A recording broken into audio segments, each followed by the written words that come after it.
Okay, so welcome back. We are going to start chapter 4 today. But before starting chapter 4, we are going to solve some examples from chapter 3, which we didn't get to solve because of some of the confusions that was there. And then actually, I'm going to talk to you about the confusion as well. It was not very bad that the confusions happened because we get to talk about an important unit conversion that is happening, that it does happen in aerospace industries a lot, and you have to be mindful of that.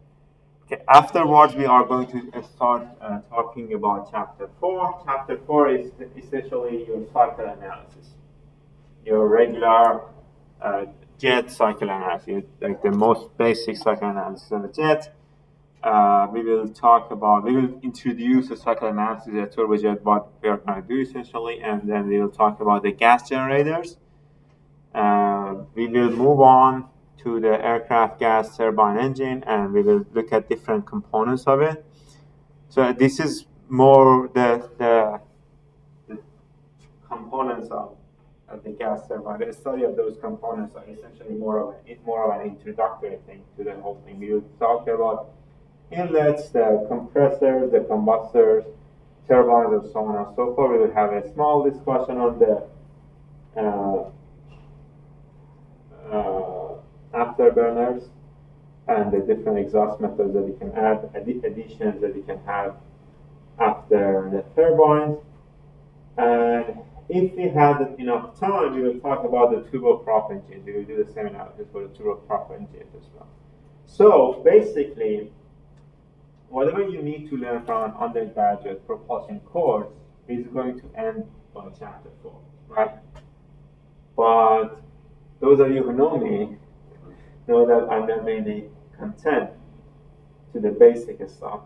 So that's why we rush through these chapters to get to the meat of the stuff that people don't usually get to in the chapter 6, 7, and 8. And essentially those chapters are a more in-depth look of whatever we are going to look at in chapter 4, okay? Chapter 5, I think we have talked about this, but chapter 5 doesn't have any equations. We just kind of go over it. Doesn't have any, it's just concepts. I think it's going to be interesting, but it doesn't have a lot of material. Yeah. Is there any questions? Is there any questions about the quiz or the homework or submissions? I see 3 of you have submitted your quiz. And others, like the other 7 students, 6 or 7 in the class have not submitted the quiz. Make sure to do so. Today is the deadline. And we are going to solve some examples problem that doesn't really affect your ability to solve the quiz problem that much. So it's not going to be a hint to those of you who haven't solved the quiz. But this quiz was pretty easy, wasn't it? I gave you a lot of hints. I essentially told you what to do. Just plug in the equation. It was a plug and track, right? It wasn't really like chapter 3 stuff. Huh? It wasn't really hard. I can't really say. It wasn't really chapter. It was chapter 3 stuff, but chapter 3 stuff and chapter 2 stuff are not that different, right? The theory behind it. Okay, so let's solve this. Let's solve these 2 problems, and then we'll get to.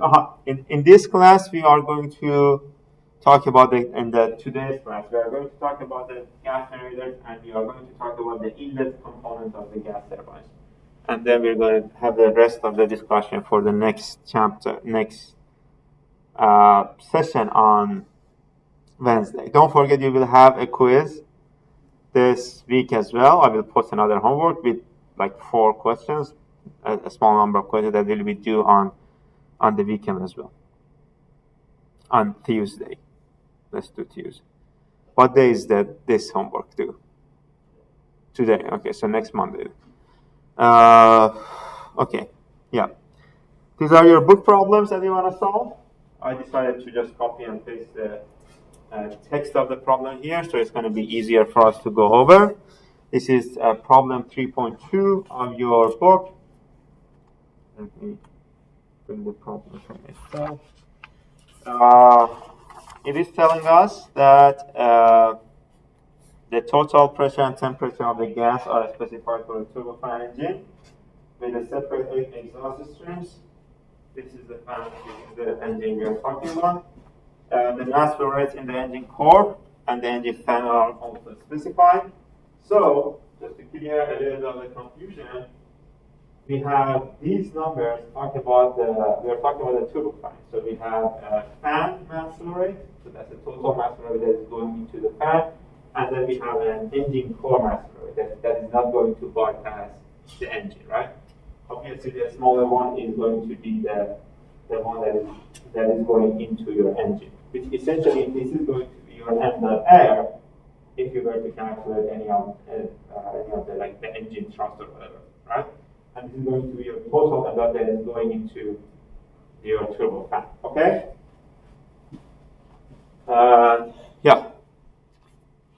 So, and then the part A is asking us to find the engine bypass ratio, alpha, defined as the ratio of fan to core flow rate. How should we find this ratio?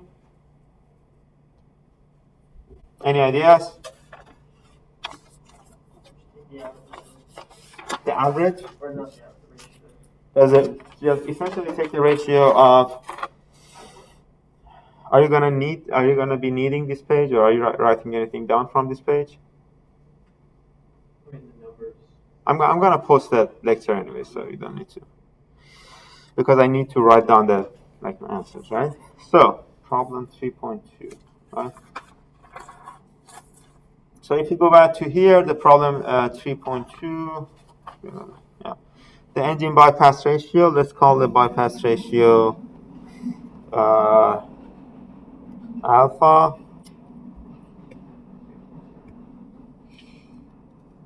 Alpha, okay. As it is stated in the problem, it is the ratio of fan to core flow rate, and the core flow rate is essentially your engine flow rate. So it's the ratio of fan to the ratio of, thank you, core flow rate. So what are the values we have here? If you go back to the previous page, you're going to see that the value, it's the next page.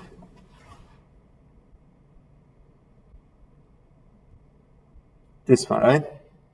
Okay, so I shouldn't have written here then. Let me erase this. So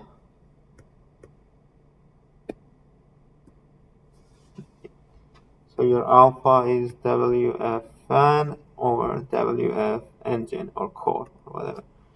So the values you have is 265.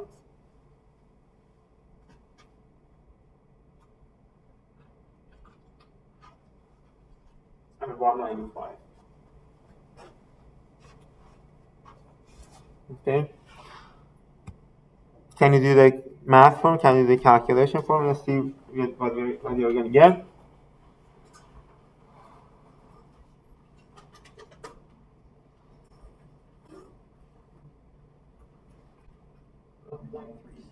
Exactly. So your bypass ratio is going to be 1.36. And keep in mind that some people use the bypass ratio as BPR. BPR. Okay. The next part is asking us to find the, let's go back here.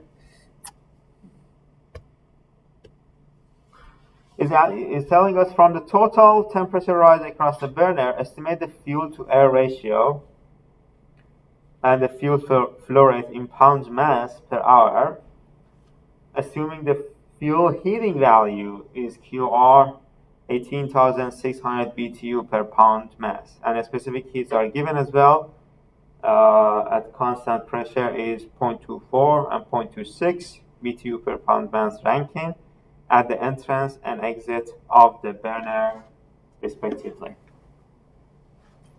Okay, so we have this equation that relates that relates the temperature, the total temperature that we are given, right, to your heating value of the fluid, to the heating value of your fluid, of your fuel. Okay.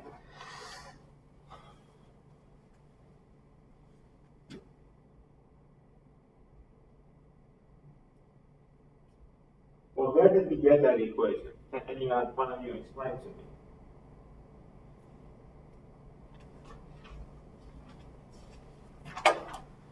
Just think about it. You don't need to go back to your notes. This is an equation which is, for one of them, we have 1 plus the fuel ratio mass. It's like MCP, but they divide by the mass flow rate of the air. MCP divided by the mass flow rate. So like the first term 1 plus F, that'd be like a mass flow rate term, I assume. So and usually the term is m dot naught plus m dot F, so they just took out the m dot naught, so it's the F is m dot F over m. Okay, that's the first part then, right? Yeah. That's the first one, right? That's it. It's talking about 1 plus F, okay? And CP4, TT4, what is that? That's your total enthalpy, right? Total enthalpy after the burn. And minus CP3, TT3, which is the total enthalpy before the burner, right? And the idea was the heating value of the fuel is going to change your total enthalpy, right?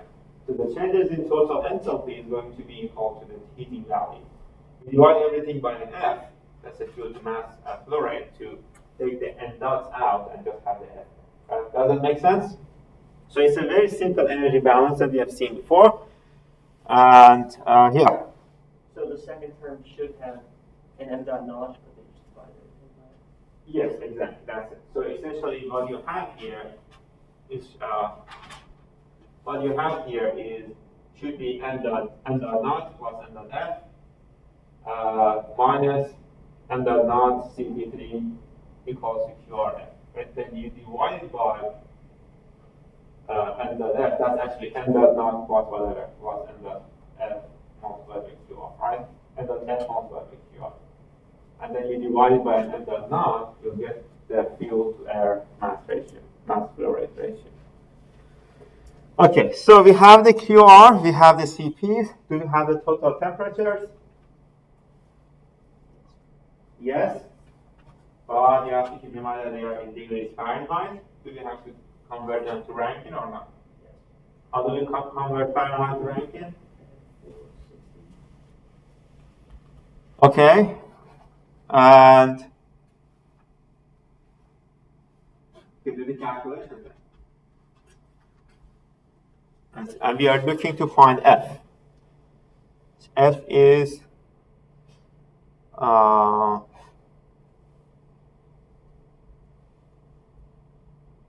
fuel to air ratio.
You go back to the diagram for a second? Sure.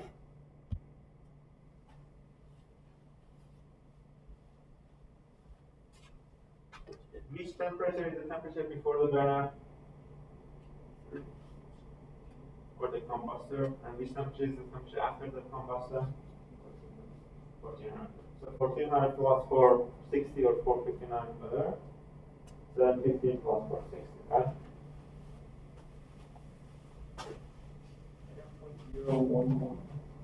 0.011. Yeah, I have 0.014 here. So, okay, let's take a look at the part C.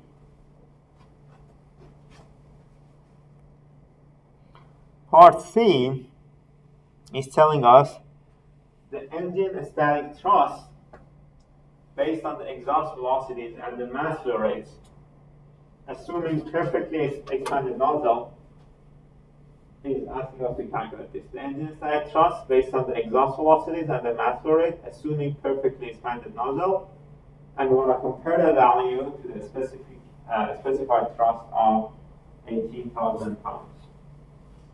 So what did you get for last one? I got 0.017. It should be 0.01. 0.014. That's 0.015? 0.014. Yeah. Or in that ballpark. Okay? Which makes a lot of sense. Your fuel to air ratio. Your fuel is usually 1% to 2% of, or let's say less than 10% of your air. Okay, so we want to calculate the engine static thrust for a perfectly expanded nozzle. What does this mean? A perfectly expanded nozzle? That what? The pressure. We don't have any pressure term in the thrust calculations. Yeah? Just start saying it, but then it just goes off. I can't hear the end of it. But yeah. So what is the equation then for thrust, the static thrust?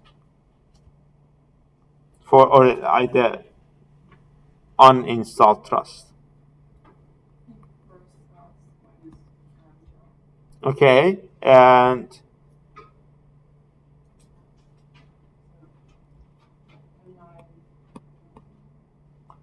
m dot O plus V9 plus what is plus here?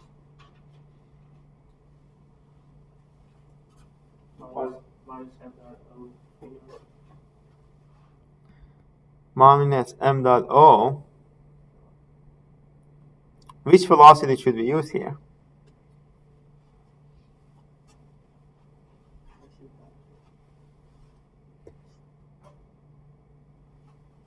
Should we use the velocity at the station 0 or velocity somewhere else? Yes. 2. At station 2?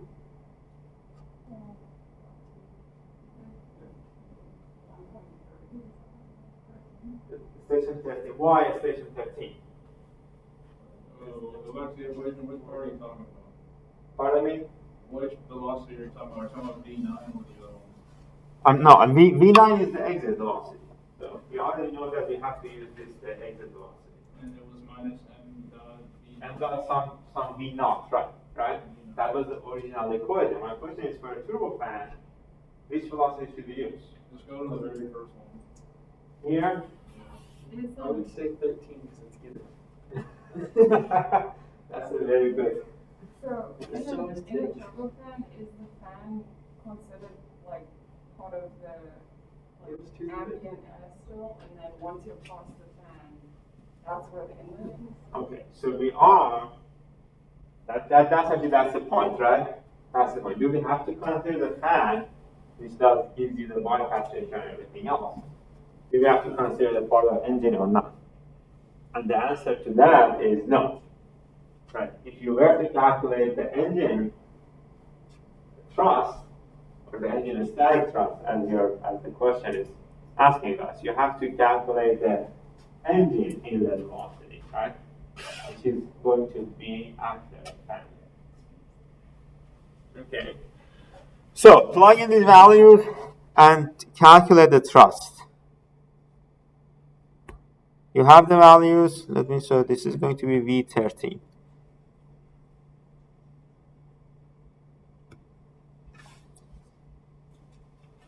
Plug in the values and calculate the thrust. You have the, do we have the m dot f?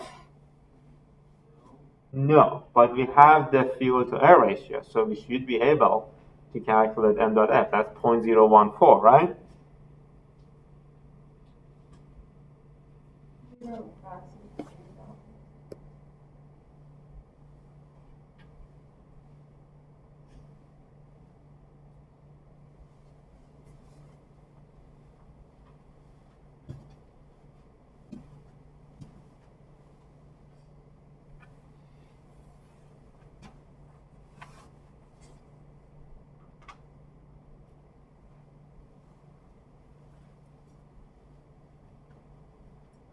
What is the WF you're going, or m dot f you're getting? 2.73. Makes sense. How much is it in pounds per hour? You just have to multiply by 106.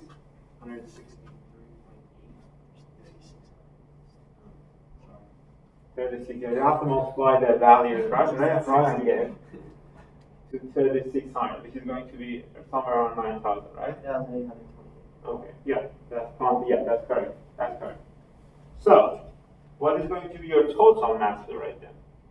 That's m dot not cos n of that. It's going to be 197 something pounds, yeah, pounds per second. Right? Plug that in. You also have the velocities.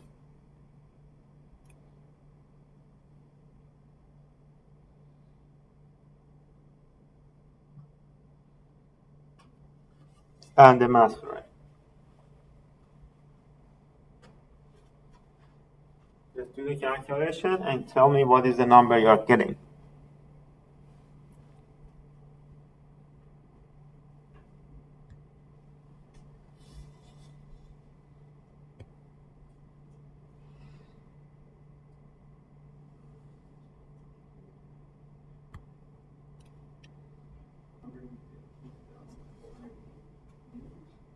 The 100 newtons. 115,000. What was the unit? Pounds. That's correct. 115,000 pounds. Yeah, we are dealing with British. But that's pounds force, right? That's actually pounds feet per second, right? Is that true? Okay. But that actually, this is where the confusion came in. Yeah. Pounds per feet per second square. That's correct. Yeah. That's actually, let me add another reason for you not to like it. They don't teach us that in America. What's the point?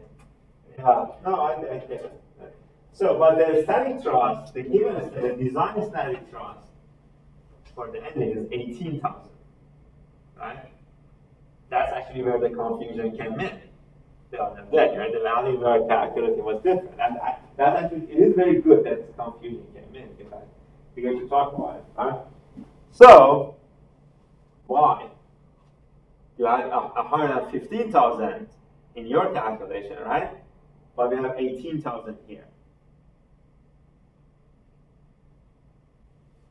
It is very far off, right? And you're essentially the thrust you have calculated, which I think it shouldn't be 115,000. It should be a different value. I got 140. 140 to 1,014,000. 114 or I got 114. 114. It shouldn't be 114 either. It should be a little higher. But we'll get it. That doesn't matter. The final value doesn't really matter. Because that, as long as you have follow, it does matter, but it doesn't matter to my point. So the value Brian has calculated is very far off from the value we have here. And it's actually higher. So the thrust you are getting with your flight condition is going to be higher than the design calculation for the thrust, right? Which doesn't make any sense. Okay. Why is this? Is there anyone who can explain to me why is this happening? Is it a factor of sea level? Sea level? No. No. Doesn't it just have to do with the didn't we calculate it something like when we take into account the mass of the fuel or something because your velocity of your air is 0? And That was for rockets. Oh, Let me stop you there. Yeah. I thought it was something to do with Okay, look at the units. The units we have here is the pounds. Right? But the units we have calculated is pounds multiplied by feet per square second, right? This is not pound force, this is pound mass, right? This is pounds. Usually it is not lbf, it is pounds, right? That's actually where the problem comes in. So how should we convert the pounds force, which is pounds feet per square second, in this case a square second, how should we convert that to pounds? Okay, exactly. Why do you divide that by 32? It's like force equals mass times acceleration, so you have. Exactly. So you essentially divide it by the gravitational acceleration in the British units, right? Which is 32, right? Right? Okay. What do you get? 3,500. Yeah, what you are getting is too low. It shouldn't be that low. It should be around 17,000. But What did you do wrong? I don't know. I think we have to do the calculations step by step to see. So it should be 197.3 times 1560, and then minus 195 times 99. Okay, what's the unit for the 32 gravitational acceleration? Is that like slugs? Is it per hour or per second? Oh, no. Not the acceleration. It's like you have to do slugs for like some calculation. There's. Yeah. I hate these units. We can actually do the calculation here together. A foot pound per second squared is a pound force. Pardon me? Okay. The final value doesn't really matter here when we are doing the calculations. Of course, you have to be mindful. The main reason is because of the time constraint we have in class. But you get the point, right? So you go back to the calculations again, and you should get to 17,727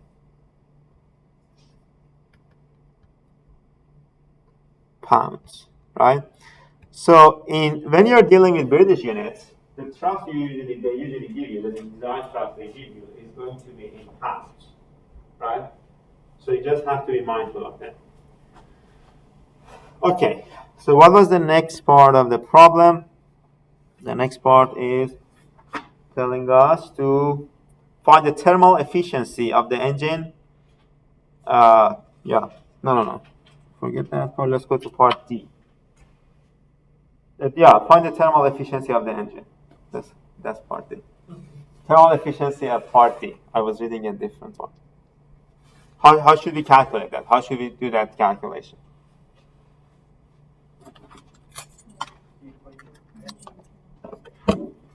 Pardon me? M dot S and then dot S times V9 squared minus M dot naught times V9 squared over 2 times M dot F times the QR. Okay. So I'm not sure if so basically the equation Ryan gave us is this: your M dot naught plus M dot F, which is going to be your exhaust flow rate, your exhaust velocity squared, plus, let's do minus first, minus M dot naught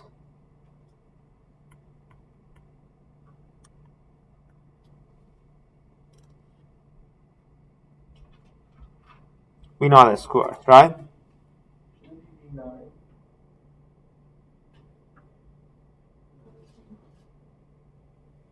Why should it be V naught?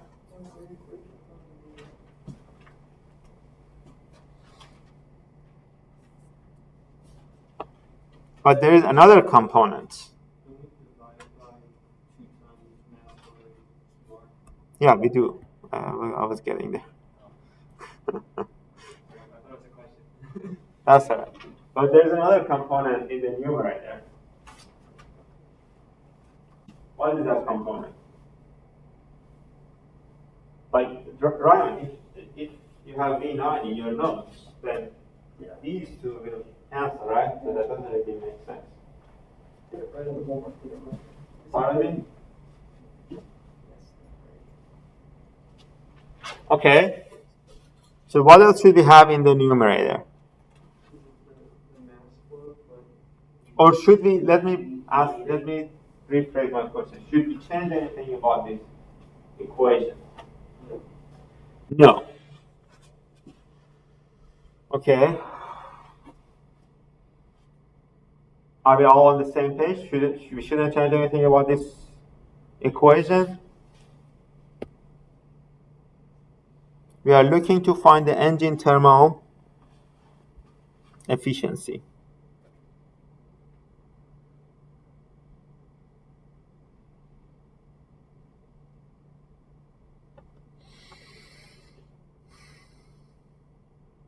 Do we have to use V naught in the numerator? V13, right? That was the 13. Okay, so do this calculation and give me a number. Actually, let's just go a little faster. You don't need to do the calculations. You should get 29%. And let's see, what else do we have here? And then the other parts are pretty straightforward. The part F is telling us to calculate the engine thrust specific fuel consumption, which is your TSFC. How do we calculate TSFC? Which mass flow rate? Fuel mass flow rate over your thrust, exactly. And then the other one is asking us to find the non-dimensional engine specific thrust, which was your thrust divided by m dot naught, right? You remember that? Let me actually write them down. This is m dot f over your thrust. This is thrust divided by m dot naught multiplied by a naught, right? And then part H is asking us to find the Carnot efficiency. How can we find the Carnot efficiency of a cycle?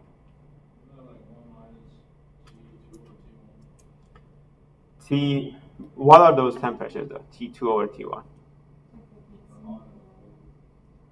The hottest and the coldest temperature, right? The lowest and the hottest temperature. So essentially your Carnot efficiency. And what is the Carnot efficiency? Usually like I do. It's the maximum efficiency you can get out of a cycle, right? Which for this case is 74%, right? Then part I is asking us to find the overall pressure ratio, and we have talked about this. How do we calculate the overall pressure ratio of an engine?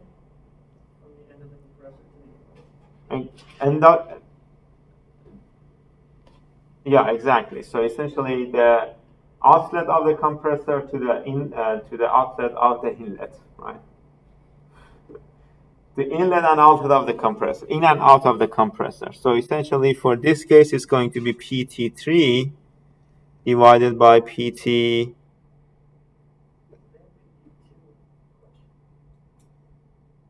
Pardon me? Divided by PT2, right?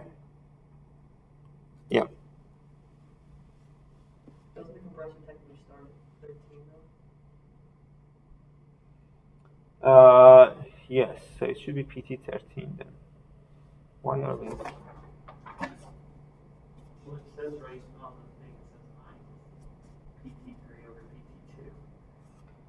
Yeah, this is the first edition of this book, so I don't really trust whatever it says there. But let's do what your book is doing, right? I will talk to the author of the book. I have a connection with the guy. So. Wait, so what we're saying is it should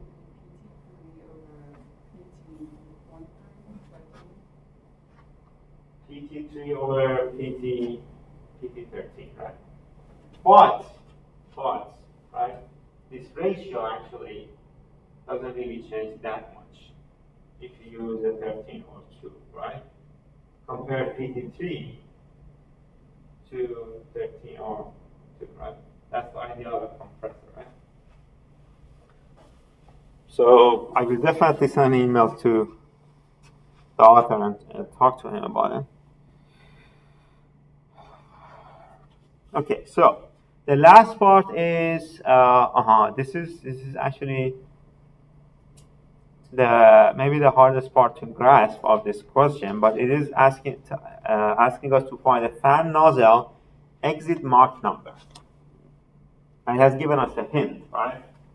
So you want to find the fan nozzle exit Mach number, right? Which velocity are we talking about here? Which Mach number? No. Y5. We don't only have one nozzle, we have like several nozzles and diffusers in a generator, right? It is telling us find that for fan nozzle, right? So which one is the fan nozzle? V13, right? So we want to calculate V13, we actually want to find the Mach number at 13, right? How do we calculate the Mach number at 13? The first thing you need to find is to find the temperature and the static temperature at that point, right? Because you have to calculate the speed of sound, right? Gamma R T, right? How do you find the speed of sound? We can find the relationship we have for the total versus stagnation, total versus static conditions. For temperature, for example, it's T of T is equal to T plus V squared over 2Cp, right? We have had this equation before, right? I mean, to make it easier for you guys, you can actually multiply everything by Cp. It will give you CPT plus V squared over 2, which is your enthalpy, right? So you are essentially the energy balance between a static and a total condition. Right. So we have the total temperature given to us in Fahrenheit. We have the Cp. You only plug in the values and we also have the velocity. You should be able to find the temperature. When you find the temperature, the next thing you do is to calculate the speed of sound. Let's call this A13. And after calculating the speed of sound, how do we calculate the Mach number? V over A, that's it. All right. So, yeah. Any questions? So you say calculate the speed of sound. So the speed of sound changes. So is that a medium that it goes through to change? The speed of sound is usually constant in air, isn't it? No, it is not. If it goes through a medium, What is the equation for speed of sound? What is the equation we usually use for speed of sound? right there. Right there, right? What is the easiest thing to change in this equation?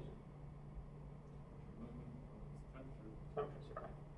So, and temperature changes, right? Which means that the speed of sound is not usually constant, right? Especially when you're dealing with propulsion calculations. If you're dealing with,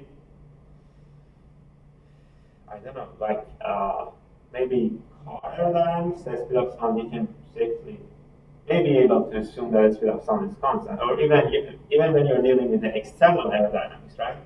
But here, the temperature is changing, is definitely changing inside the generator, right? So you cannot make that assumption. Does that make sense? Yeah. Okay, so let's continue.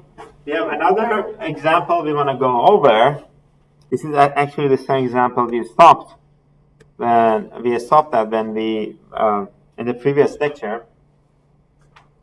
But I'm just gonna try to explain it as fast as possible, so we'll get to talk about chapter 4 as well. This is problem 3.4 of your book.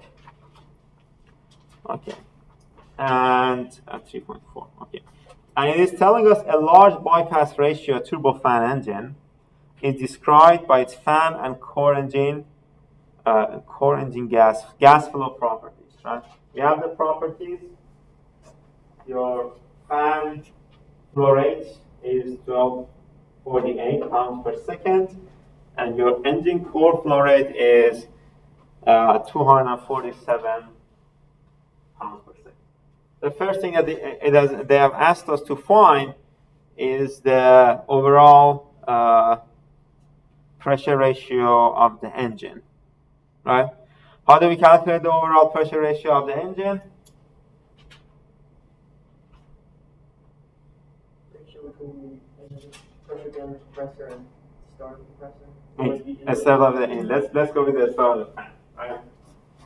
Let's start with the fan.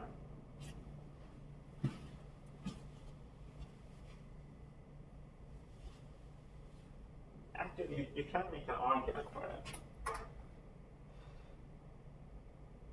Okay, let's talk about this. Let's talk about the pressure ratio. Which one do you think is the correct value? Because it's a design parameter. You can of course choose any stage to characterize an engine pressure ratio, right? But we want to see which one is more beneficial, right? Does it make sense? Okay. So let's talk about this. Which one is better? So is PT3 over PT2 better, or PT3 over PT13? Which one is a better reflection of the compression that is happening in your engine? I would say PT2. Why? Does the fan blade compress the air at all? Okay. What else do we have? Do we have any counter arguments for that? So the compression in a turbofan engine, or any engine for that matter, the real compression starts at your fan inlet, right? So maybe it's not an error on the book's part, it's an error on my part, right? Not an error, it's just a different design perspective, right? Because when you're dealing with design analysis, everything is actually fluid. But yeah, it seems to be a better characterization of your compression ratio, pressure ratio, because your compression starts at the fan inlet, right? Although the compression is not that much, but it starts there. So let's just stick to the PT3 to PT2. Okay, so we can find the pressure ratio by just dividing PT3 to PT2, and then the next part, which is going to give you a value of 21.5. The next part is asking us to find the fan gross thrust in pound force. Okay, so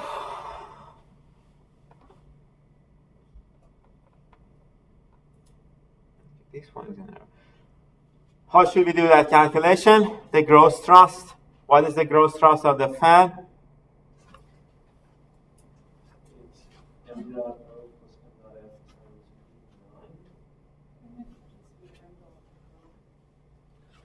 M dot F times Just M dot O? PT19.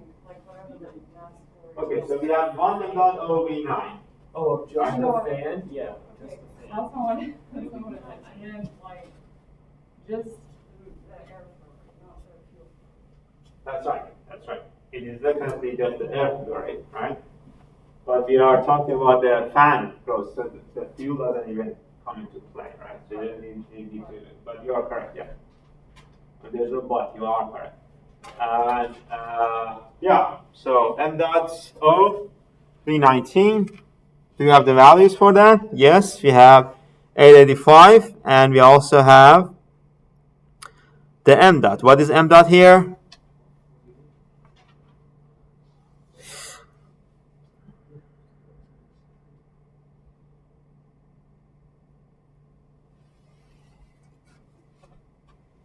So what will be the value you will get? What is the value you get?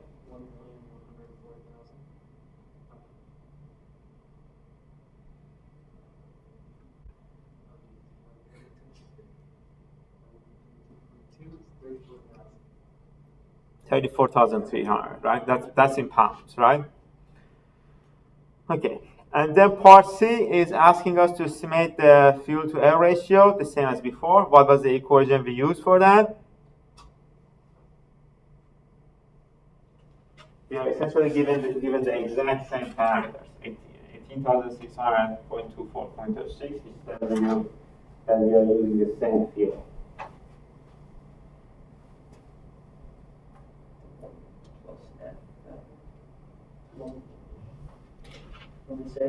Yeah. I mean, you have to be able to say it out of memory, right? Just think about it. We just learned it today. You have learned it in your thermodynamics, right? Because it is an energy balance. That's it. That's just an energy balance, right? It was like 2 years ago. Okay. I mean, as an engineer, you have to always remember energy balance. That's very important, right? Let's ask the industry guys if they know it. Huh? Let's ask the guys in the industry if they're talking about energy balance every day. It depends on what you want to do, but yeah, let's not debate this. What was the formula again? You can read it off your notes. That's all right. 1 plus like fuel ratio times CP 4 times TT4, would that be? I guess it's minus CP3 TT3 equals fuel ratio times QR. Yep, exactly. So essentially, and keep in mind that the station numbers are usually kept the same because you want to have a consistent analysis, right? That's why you have the 9 for the exit, you have the 3 and 4 for the burner or combustor, and so on and so forth. The next part is asking us to find the core gross thrust and compare that to compare the sum of the fan. It is telling us to calculate the core gross thrust and compare the sum of the fan and the core thrust to the specified engine thrust of 43,000. How should we do that? What is the core gross thrust?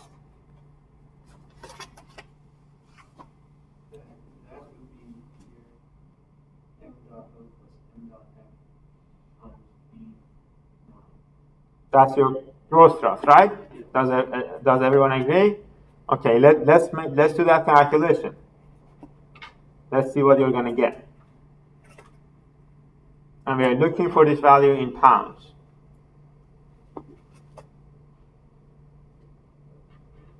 We never got the ratio. That's all right. That's all right. So forget about it.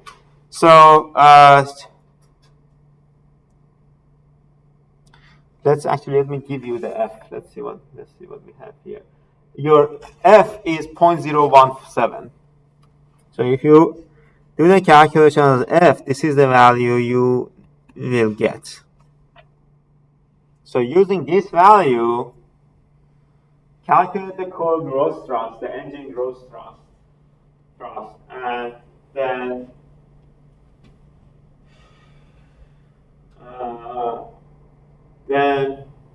compare the sum of the fan and the core thrust to this specified engine thrust of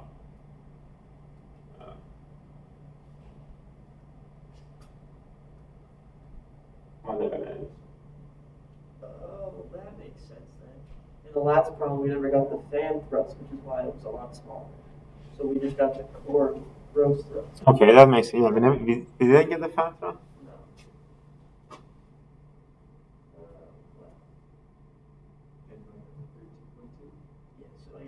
41,283, and plus the 35,000, you get about 44,000. Exactly, that's pretty close. Oh, Right? makes sense. It should be smaller than this, Well, but yeah, yeah. I just did overall. That's all right. Yeah. Okay. So what else do we have here? They calculate the engine thermal efficiency, but for the thermal efficiency,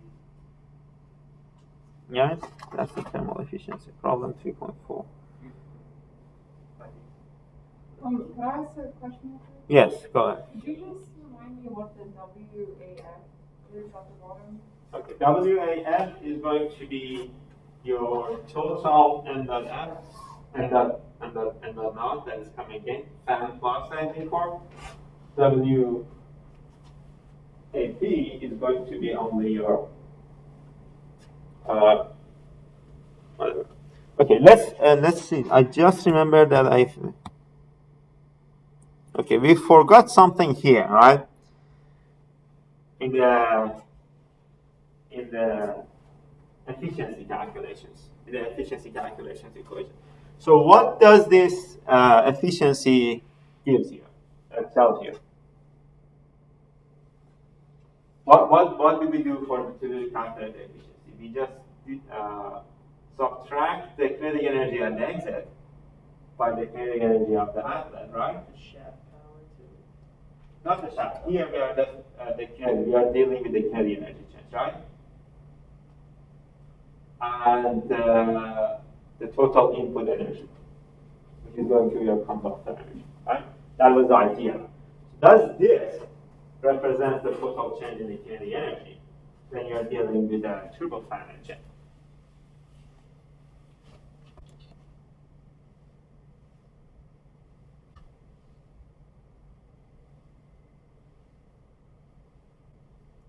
Counting the inlet as often as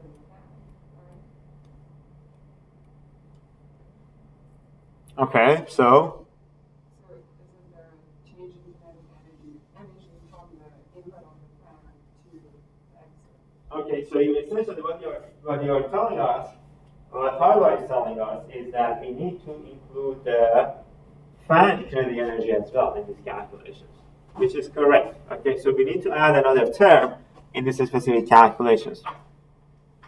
For whatever reason, I overlooked this. But so what is the kinetic energy of the fan?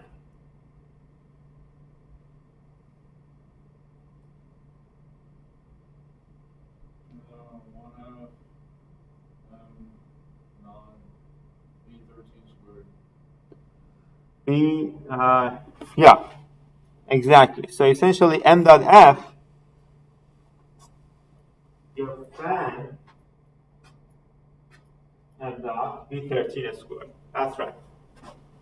Don't we already have that?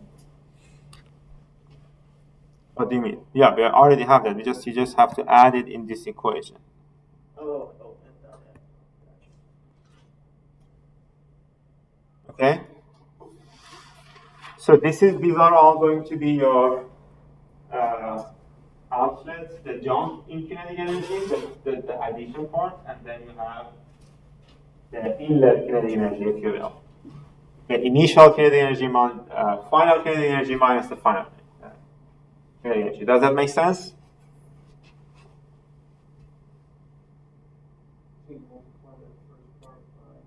Not the multiply. Let me actually write it here again. So let's do the thermal efficiency for this engine. Based on what I said, what are the kinetic energies that are coming in? What are the kinetic energies going out? You have the engine kinetic energy, m.0 plus m.f, V9. You have the fan kinetic energy, right? m.fan, in this case V19, right? And then what is your initial kinetic energy?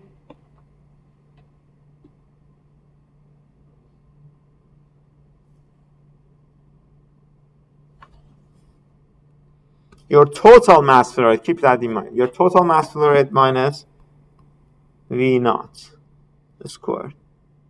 Okay, divided by 2 m dot f QR. Does this make sense? Yes? Okay.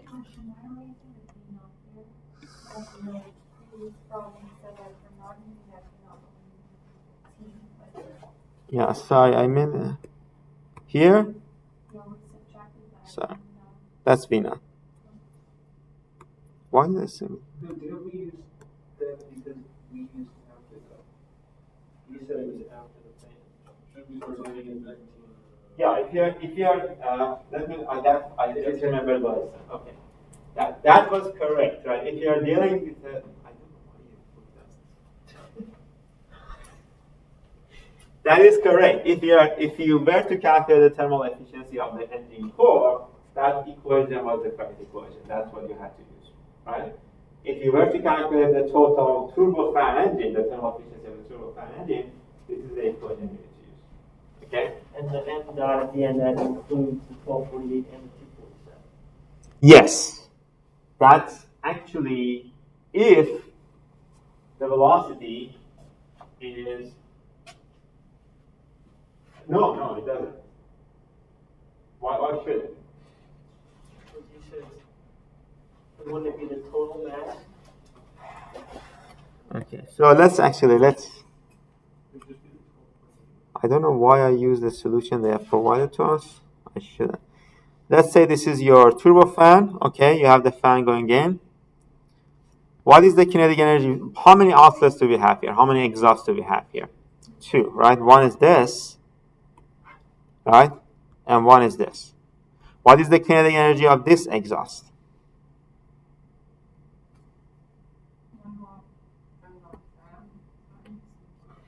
M dot.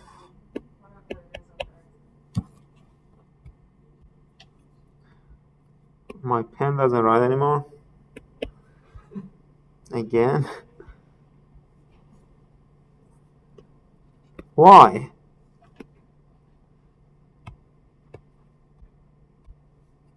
It is working right now.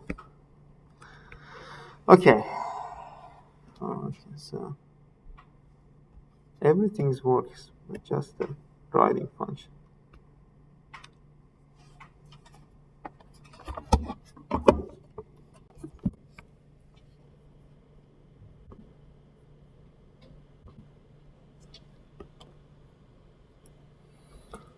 Okay, so I guess I'm just going to write on the board. So we have these 2 exhausts, right? One exhaust here, one exhaust here. What is the kinetic energy of this exhaust? Oh, you don't. This one. Sorry. This one. That's m dot van, m dot fan, the velocity, exit velocity, right? What is the kinetic energy of this exhaust? V9, right? So these 2 are going to be your exhaust velocities, right? So that m dot over there is just m dot of the engine. Does it make sense? And then the inlet part, that's going to be your total mass flow rate, m dot multiplied by v naught, whatever v naught is. Okay? So these 2 exhausts minus the... But if we were to calculate the efficiency of the core engine, then we would do the velocity here when you are subtracting. Does that make sense? You think so? Okay. My pen doesn't work anymore. We have to get to this on board.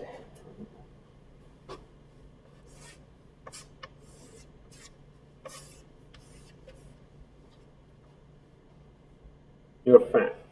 You have the exhaust. What is the kinetic energy of this exhaust?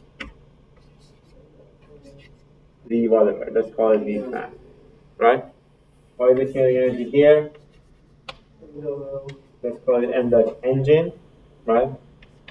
Plus m dot F multiplied by V naught. That's fuel. Let's call it F UVL. Fuel. Okay, so your exhaust kinetic energy is the summation of these 2. Does this make sense? What is your inlet kinetic energy? The kinetic energy here. what is this?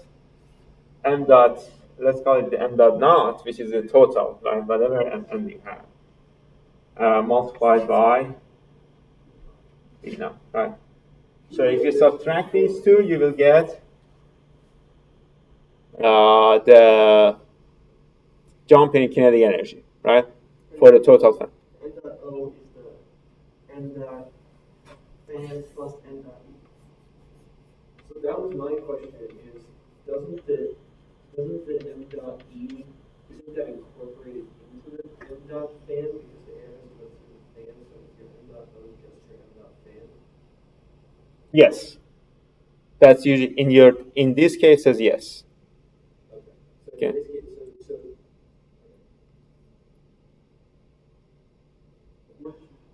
because the air has to go like Yeah, but for those who are only doing the fan thrust, we weren't doing the whole. I know, well, it gets confusing because technically the air that's going into the engine has to go through the fan first. That's not true. Oh, yes it does. It's the fan. Unless you It's just the count top the area. one. The air that is going out. So end of fan that we are using here to calculate the exhaust kinetic energy is that whatever coming in minus whatever going into the engine, right? So Brian is correct here. Okay? Okay, so it doesn't count what's going into So yeah, like that, like middle part. Because we are talking about the exhaust of the fan, not the inlet of the fan. And you have the bypass ratio, you have all whatever you need to have to calculate this, right? So you it's a summation of MAF and MWA. Yes, so if it's before the fan, is it the 1248 plus 247 or is it just the 1248? That's what I'm confused. That's plus. No. Before just the fan is 1248, but if you're talking about the whole inlet, if you're doing the efficiency of the entire engine, you have to include going into the engine and going to the fan. It's two different inlets. It's two inlets. But the only air that can go into the engine has to go to the fan. That's not true. Look, it's bypassed. Right. Like in Just wait a second. Okay. Let's go through the problem again. What is the second? No, not this. Let's go to the previous problem. Okay. What is the bypass ratio? That's the ratio of the fan to the core flow rate, right? Okay. So whatever coming into the fan, to whatever going into the core, right? So these parts are actually, so what you have here is the total coming in, right? What you have here is only going to the engine. So whatever that is not going into the engine is the exhaust, right? Does this clear things up? I guess, yeah. So then, That's actually pretty good. Let's just finish this part. Let's say you have this mechanism. You have this end off and this one. Right, what is the end off of this? That's it. It's the same thing. It's just a circular thing. That's why, maybe that's what. And that's actually, honestly, that's your, yeah. That's what. Yes. so at the inlet of the fan, where you put an end forward, that's WAF. That's the idea. Okay. Yeah. You said plus also the air going into the engine. So then so our No, question is how can your MO before the fan. You're making it too complicated for yourself. I just said it. I just said that this is inlet, right? All of it is going to come again, right? That is divided to this value and whatever value that is not shown here. Isn't it what that said? I think so, right? That makes sense. Getting confused, I just said something different before. You're just saying that, like, okay, so WAF is the total air coming in, and you subtract a certain amount because it's When you are calculating the efficiency, yeah. right. And then But what is okay? So let's I don't know what I said before that have made this confusion for Ryan and Josh, or maybe others.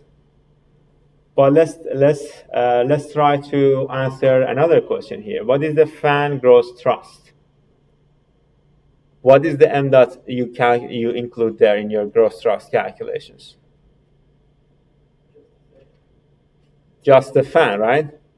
And that m dot fan includes, that fan part includes the bypass and engine, right?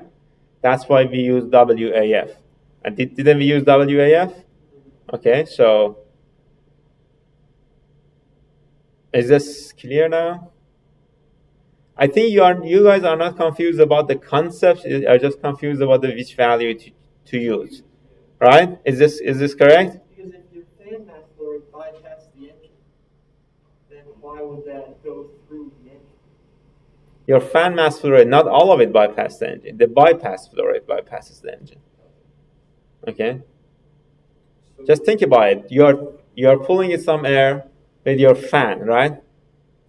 Some of that is your fan mass flow rate. Some of it is going to your engine. Some of it is going to bypass the engine.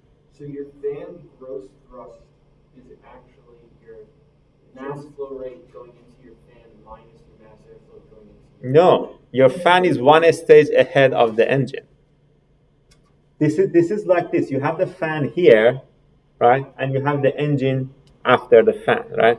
Your fan gross thrust is whatever energy generated by this fan, right? Does this make sense?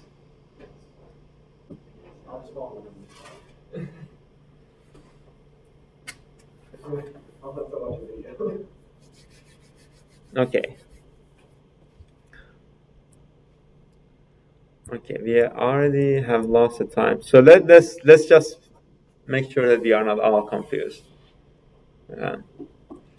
But I hate the confusion, and I get confused easily myself. So that's usually the case with me about everything.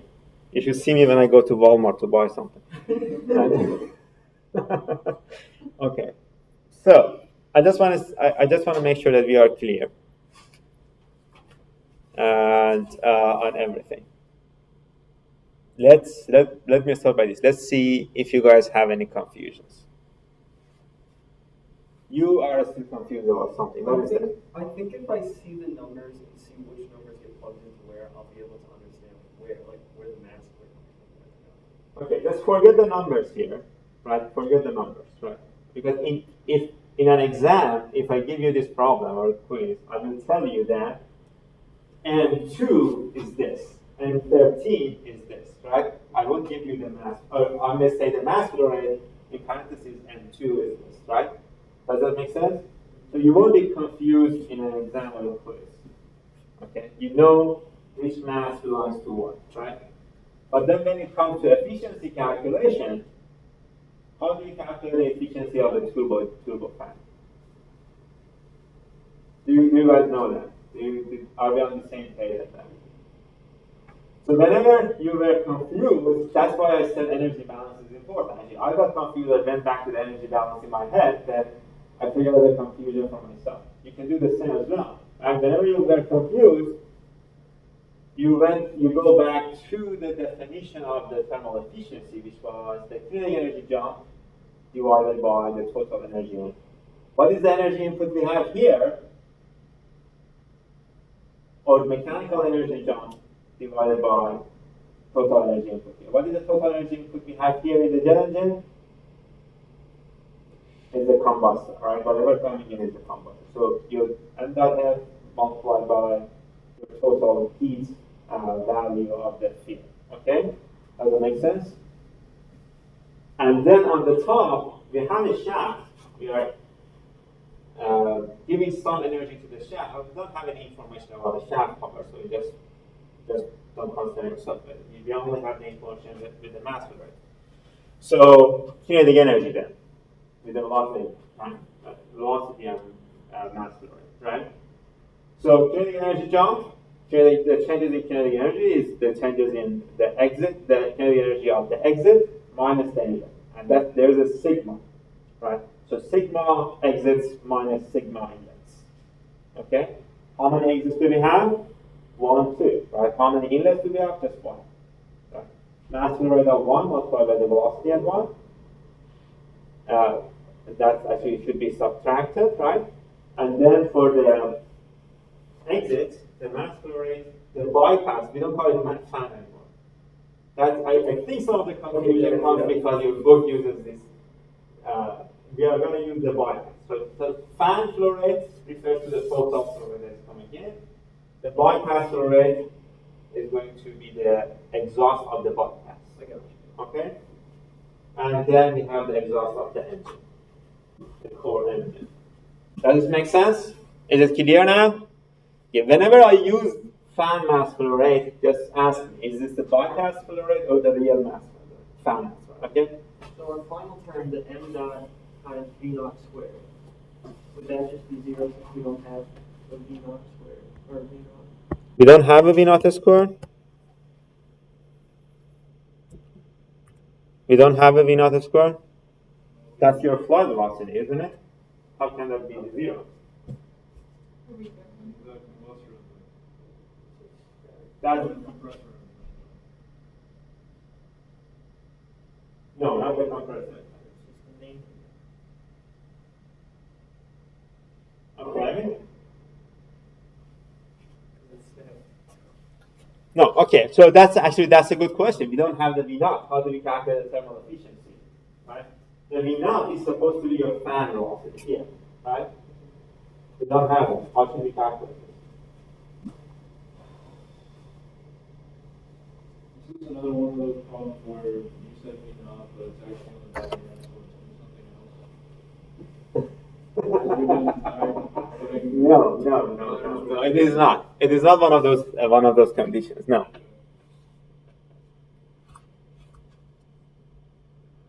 So let's go back here.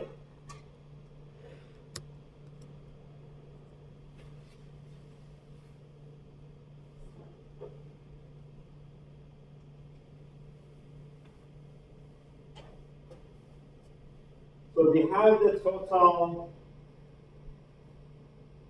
temperature, right? At the end, right? Do we have the static temperature?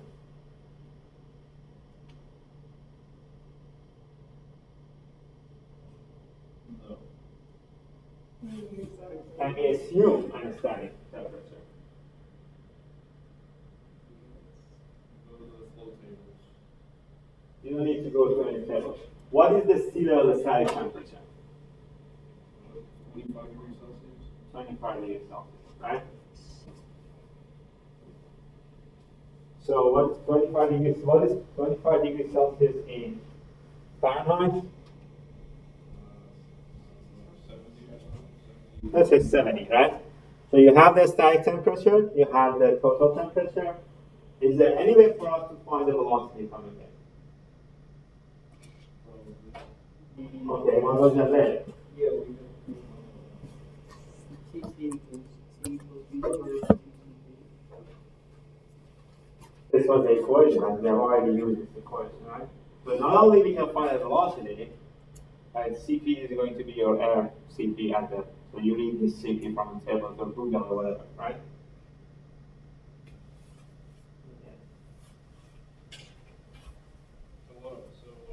Did they do that in the problem? Pardon me? Did they do that in the problem? In the what? In the solutions? Yeah. No, in the solutions it just gives you a number. It doesn't give you any solution. You have to look the CP up. Yes, you can look the Cp up. That's the Cp of air at the sea level, right? At the ambient pressure.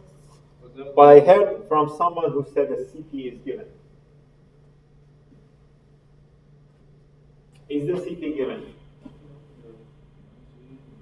I thought it might have been given, you just gave us a number for the Okay. Is this, so you're talking about this Cp, right? That's Cp coefficient. Is this the same Cp? Can we use this Cp here? What we're trying to find with the TT formula, we don't have the static temperature or unleashed. So we're trying to find V. Yeah, we are trying to find. Can we use this CP that is provided here? Why not? Because that's at a different condition. That's a CP of air here, right? That's a CP of air before the combustor. Here, right? That's a CP of air at 715 degrees. But we are looking for the CP of air at 59 degrees.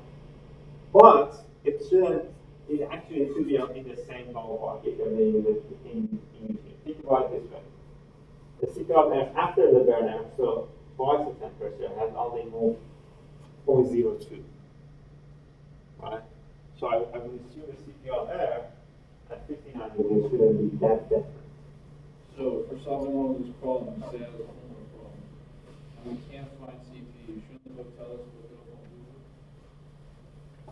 do? No, but why should it? You said so. So you said you are. CP, right? Pardon me? So for the last problem, you say you have to find CP, but you can't find it. So if you were doing it on homework and we couldn't find CP, You have the tables. Don't you have the tables? there's a table for CP values. There are a lot of tons of tables for CP values for different temperatures, aren't they? What are those tables called? The thermodynamic properties tables. Did you guys use thermodynamic properties tables in your thermodynamics, right?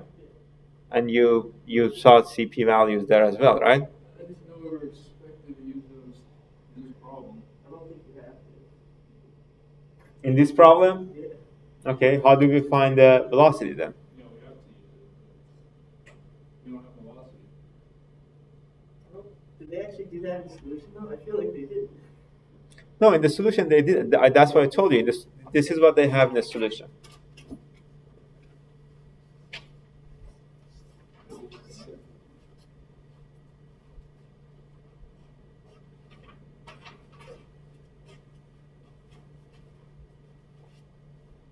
Just the equation and then number. So there is no explanation for anything, right? So they assume like general value for CP after fan it's based on like general. No, they haven't done any calculation. That's what you just want to look. That's the formula and then the number. Is it possible that that number is 0 when you do the math? Okay, do you expect, why do you expect this number to be 0? It is possible to be 0. Or is it 0? Let's okay, why don't you think it's 0? Then why do you say it's 0? If,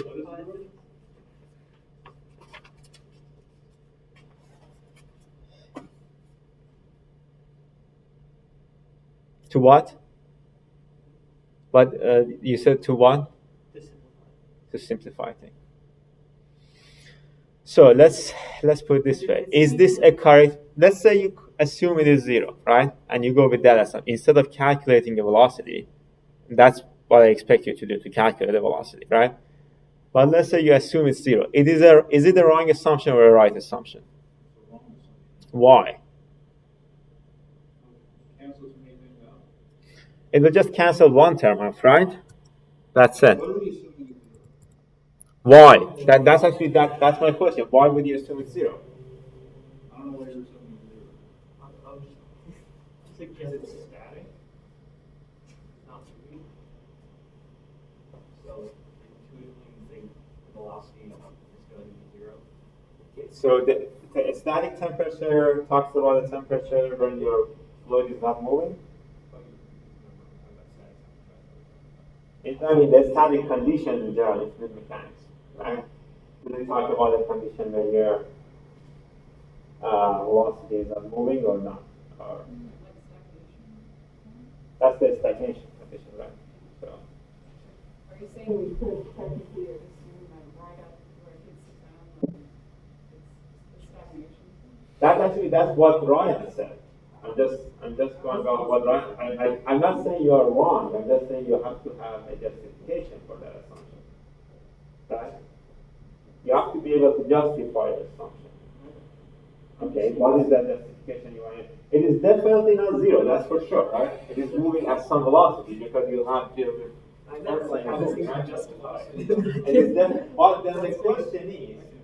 So that's actually one way of just justifying the zero V naught can be actually the momentum you are adding to the flow because of the fan. So you are increasing the velocity, flow velocity, so much that you can assume that the velocity before it is zero. Right? That can be one assumption. Right? And if the thermal efficiency calculations are close enough, then yeah, why not? Does it make sense? Okay, let's do this. Let me give you a bonus point. Not a bonus point. Let's do it as a quiz for this speech, right? Instead of just solving a quiz. I think the online people don't really watch this lecture, so. I don't know if we'll get enough info in just one lecture. Huh? I think it's good if you do a quiz on something like this. Okay, so let's do it as a bonus point then. Let's do this problem a bonus, right? What did you meant? No, I said I think it's good that this would be like the quiz type. Okay, yeah, okay. I know we'll learn enough on Wednesday for a chat. Yeah, that makes sense. Okay, so let's think of this as a quiz, and whoever doesn't give me a submission by Wednesday has to take the real quiz on Friday, right? Because I assume a lot of online people don't really watch the lecture, so it's going to be unfair to you guys. What? So you're saying this is a quiz now, but if we don't take this, we can take the one on Friday? Yes. So 3.4 in the book is 3.4, yeah, 3.4. But the focus of the quiz is the thermal efficiency part, right? This is what I'm going to definitely look at. This is a very good quiz, so yeah. So we should just like calculate it correctly. Not only calculate it correctly, make an assumption that the velocity is zero, right? And also find the velocity based on the formula I gave you, right? And then calculate the thermal efficiency and see what you're going to get. I think we are way over time. And